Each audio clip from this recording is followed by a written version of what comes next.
નમસ્કાર, ગુજરાત ફર્સ્ટ ન્યૂઝમાં આપનું સ્વાગત છે। હું છું પ્રતિપાલ સિંહ। સૌપ્રથમ વાત કરીશું મહાકુંભની। તો સંગમ નગરી પ્રયાગરાજમાં મહાકુંભમાં માઘ પૂર્ણિમાનું અમૃત સ્નાન ચાલી રહ્યું છે।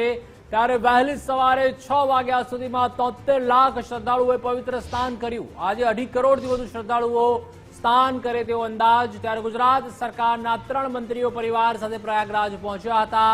મંત્રીઓએ પરિવાર સાથે સંગમ સ્થાને પૂજા અર્ચના કરી। માઘ પૂર્ણિમાનું અમૃત સ્નાન તેઓએ કર્યું।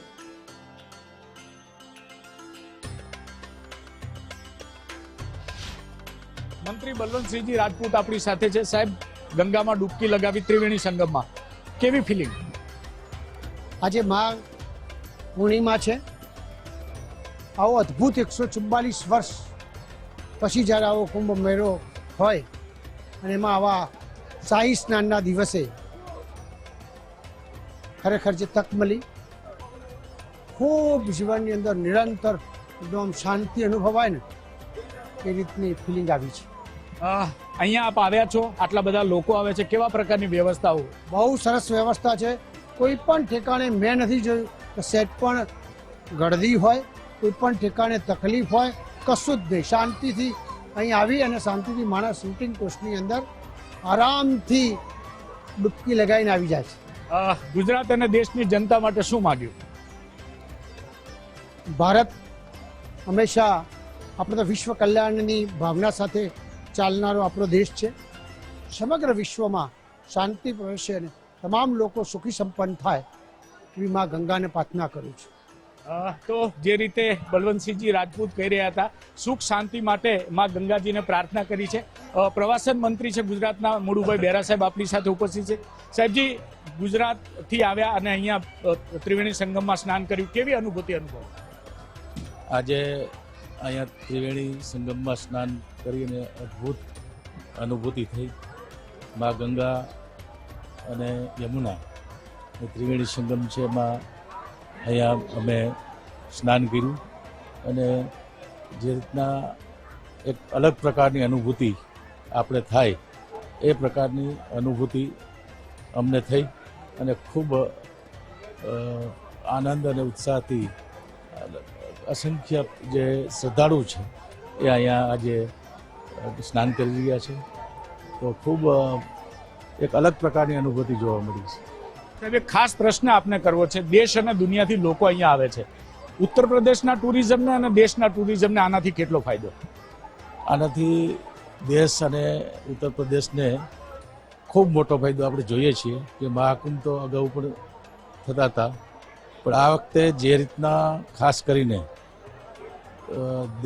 દુનિયાના અન્ય દેશોમાંથી પણ જે લોકો શ્રદ્ધાથી અહીં આવ્યા અને દેશમાંથી પણ આપણે છેલ્લા 1 મહિનાથી જોઈએ છીએ કે ખૂબ કરોડોમાં લોકો અહીંયા આવી અને શ્રદ્ધાથી જે રીતના ગંગા મૈયાનું આવીને સ્નાન કર્યું, મહાકુંભમાં જે રીતના ભજન ભોજન અને ખાસ કરીને સનાતન ધર્મ બાબતે જે રીતના દરેક વ્યક્તિમાં એક અલગ પ્રકારની અત્યારે આપણે જોઈ રહ્યા છીએ કે અનુભૂતિ, આ મહાકુંભ એક અત્યારે ખૂબ સનાતનનો એક ધર્મ માટેના રક્ષણ માટે, સંરક્ષણ માટે ખૂબ જરૂરી છે। એ પ્રમાણે દરેક વ્યક્તિના મનમાં આજે કેટલાય લોકો એવા છે કે જેને અહીંયા આવવું છે અને 1 મહિનાના આ સમયમાં ખૂબ સરસ રીતે વ્યવસ્થાઓ જે થઈ છે એનાથી અહીંયા આવેલા દરેક શ્રદ્ધાળુઓ છે એને પૂર્ણ સંતોષ થાય છે।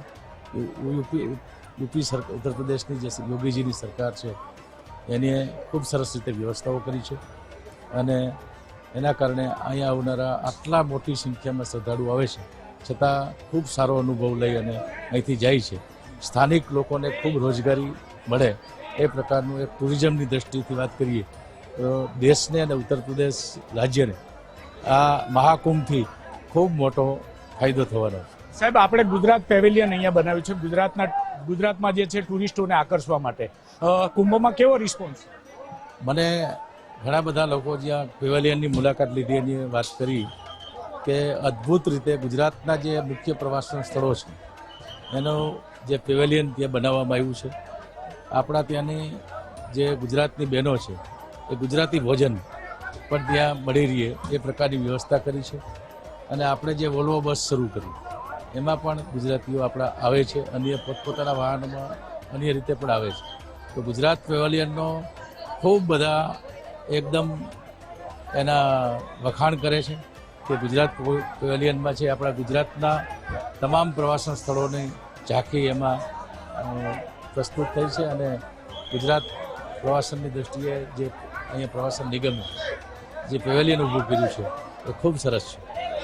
આભાર. તો જે પ્રકારે ગુજરાતના મંત્રીઓ કહી રહ્યા હતા કે ખૂબ સારી વ્યવસ્થા છે, આસ્થાની ડૂબકી લગાવી છે અને દેશ અને દુનિયાની સુખ શાંતિ માટે પ્રાર્થના કરી છે. કેમેરા પર્સન વિકી ઠાકોર સાથે વિનોદ દેસાઈ, ગુજરાત ફર્સ્ટ ન્યૂઝ, પ્રયાગરાજ. તો સંગમનગરી પ્રયાગરાજમાં મહાકુંભમાં માઘ પૂર્ણિમાનું અમૃત સ્નાન ચાલી રહ્યું છે, ત્યારે ગુજરાત સરકારના 3 મંત્રીઓ પરિવાર સાથે પ્રયાગરાજ પહોંચ્યા. મંત્રીઓ પરિવાર સાથે સંગમ સ્થાને પૂજા અર્ચના કરી માઘ પૂર્ણિમાનું અમૃત સ્નાન કર્યું. સ્નાન બાદ મંત્રી મુળુભાઈ બેરાએ ગુજરાત ફર્સ્ટની ટીમ સાથે પણ ગુજરાત પેવેલિયન અંગે વાતચીત કરી. ગુજરાત ટુરિઝમ વિભાગ દ્વારા તૈયાર કરાયું છે ગુજરાત પેવેલિયન. ઘણા બધા લોકો જ્યાં પેવેલિયનની મુલાકાત લીધી એની વાત કરી કે અદ્ભુત રીતે ગુજરાતના જે મુખ્ય પ્રવાસન સ્થળો છે એનું જે પેવેલિયન ત્યાં બનાવવામાં આવ્યું છે. આપણા ત્યાંની જે ગુજરાતની બહેનો છે એ ગુજરાતી ભોજન પણ ત્યાં મળી રહે એ પ્રકારની વ્યવસ્થા કરી છે.